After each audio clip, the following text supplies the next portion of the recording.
Halo semua, salam sejahtera Malaysia. Selamat datang ke channel Fels Lifestyle. Info baru, info hangat disediakan di dalam channel ini. Terima kasih kepada Anda yang masih setia di dalam channel ini, dan kepada yang baru, Anda boleh melawat channel ini untuk mendapatkan isu-isu hangat politik dan isu semasa. Saudara-saudara, sebelum ini kita percaya SPRM sudah memberikan arahan kepada anak tun Dr. Mahathir untuk mengisytiharkan harta. Namun saudara-saudara, masih menjadi persoalan seberapa kayakah anak tun Dr. Mahathir Mohamad ini. Terbaru daripada Malaysia Kini, saya mendapat satu maklumat melalui artikel daripada Malaysia Kini. Kekayaan kontroversi Mirzan dan Mokzani. Mungkin ramai di kalangan 30 juta rakyat Malaysia yang tertanya-tanya seberapa kayakah anak tun Dr. Mahathir dan juga Mahathir sendiri. Adakah mereka mempunyai harta ataupun wang ringgit di dalam bank, wang ringgit cash di kediaman di rumah mereka ataupun di mana-mana saja, ratusan juta ataupun mungkin berbilion-bilion. Itu menjadi persoalan, berapa jumlah itu. Dua anak lelaki bekas Perdana Menteri Dr. Mahathir Mohamad, Mirzan dan Mokzani, sedang disiasat oleh SPRM dan telah diarah mengisytiharkan harta mereka. Kedua-duanya diketahui aktif dalam dunia perniagaan dan terkenal mempunyai kekayaan yang besar. Tetapi bagaimana mereka meraih kekayaan dan berapa kekayaan sebenar mereka? Dalam siri Kini Guide ini, kami menyimak semula perkara yang diketahui umum tentang kekayaan mereka dan kontroversi yang pernah dikaitkan dengan mereka. Siapa Mirzan dan Mokzani? Mahathir dan isteri Dr. Siti Hasma mempunyai 4 anak kandung. Mirzan dan Mokzani adalah anak kedua dan ketiga masing-masing, dengan Marina sebagai anak sulung dan Mukriz anak bongsu daripada 4 mereka. Pasangan itu juga mempunyai 3 anak angkat, Melinda, Mazhar, dan Maizura.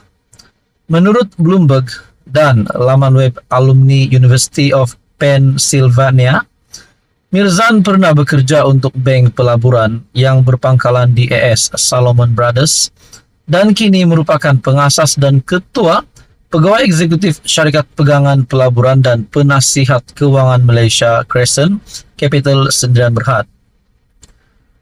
Dia memegang jawatan pengarah di beberapa syarikat awam dan swasta di Asia Tenggara,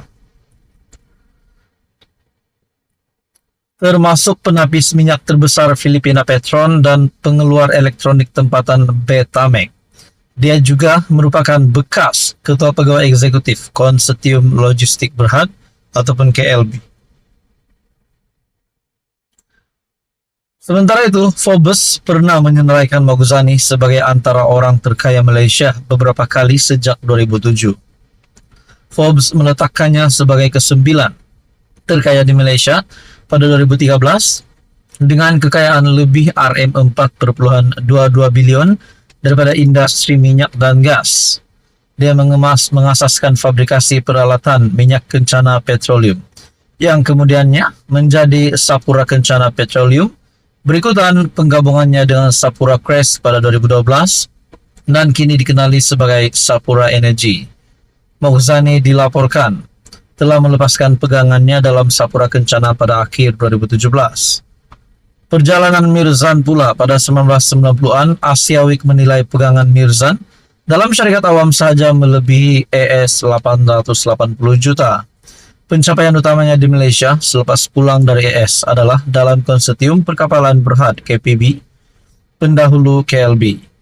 Menurut penyata tahunan KLB 1999, Mirzan berjaya meningkatkan perolehan KLB daripada 100 juta ringgit Malaysia pada 1995 kepada 417 juta ringgit Malaysia pada tahun 1996, lebih daripada 4 kali ganda perolehannya. Dalam hanya 1 tahun, ia mencecah 730 juta pada kemuncaknya pada tahun 1997. Anda boleh melihat di dalam artikel Malaysia Kini yang bertajuk kekayaan kontroversi Mirzan dan Mokhzani. Nah, persoalannya adakah kekayaan yang mereka perolehi ini sama ada dahulu dan juga sekarang ini mungkin ada terlibat dengan kekayaan ataupun pendapatan yang mencurigakan. Nah, mungkin sebab itu juga SPRM mengarahkan mereka untuk mengisytiharkan harta. Persoalannya, sekiranya mereka didapati bersalah berkaitan dengan pengisytiharan harta, adakah mereka juga boleh didakwa seperti yang dikenakan kepada Daim Zainuddin dan istri Daim Zainuddin, yaitu Naimah. Nah, teman-teman beban, apa komen Anda berkaitan dengan isu ini? Sekian saja, teruskan bersama di dalam channel ini.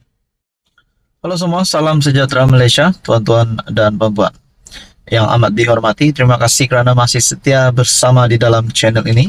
Dan kepada yang baru di dalam channel ini, Anda boleh melawat channel ini, Anda boleh mendapatkan isu-isu hangat politik semasa di Malaysia pada ketika ini. Tuan-tuan dan puan, saudara-saudara yang dihormati semua, terdapat satu komen daripada subscriber ataupun penonton di dalam channel ini. Di dalam komen itu yang amat menarik minat saya untuk berkongsi kepada Anda semua, yang menyebut nama Yang di-Pertuan Agong ke-17 telah menarik gelaran Tun Mahathir. Saudara-saudara, belum lagi gelaran Tun Dr. Mahathir ditarik. Namun mungkin ini hanya pandangan pribadi beliau yang mengatakan, mungkin pandangan pribadi beliau yang mahu gelaran Tun Mahathir itu ditarik oleh Yang di-Pertuan Agong. Nah, persoalan yang menjadi keutamanya di sini adalah, adakah Mahathir terlibat dengan salah laku yang amat teruk sekali yang melanggar undang-undang sehingga membolehkan gelaran Tun Mahathir ditarik? Nah, sekiranya Anda mempunyai komen, apa yang boleh menyebabkan gelaran Tun Mahathir ini ditarik, Anda boleh komen di bawah. Tetapi yang terkini, yang kita tahu, status Tun Dr. Mahathir Mohamad, gelaran Tun Mahathir masih lagi ada. Nah, di dalam komen, dalam sebuah video di dalam channel ini, dia bukan Tun lagi. Darjah itu telah ditarik balik oleh Yang di-Pertuan Agong ke-17. Nah, mungkin ini hanya komen ataupun pandangan pribadi, namun sepertinya seperti yang kita tahu, belum ada pengumuman rasmi berkaitan dengan perkara ini. Ada juga berkata di sini,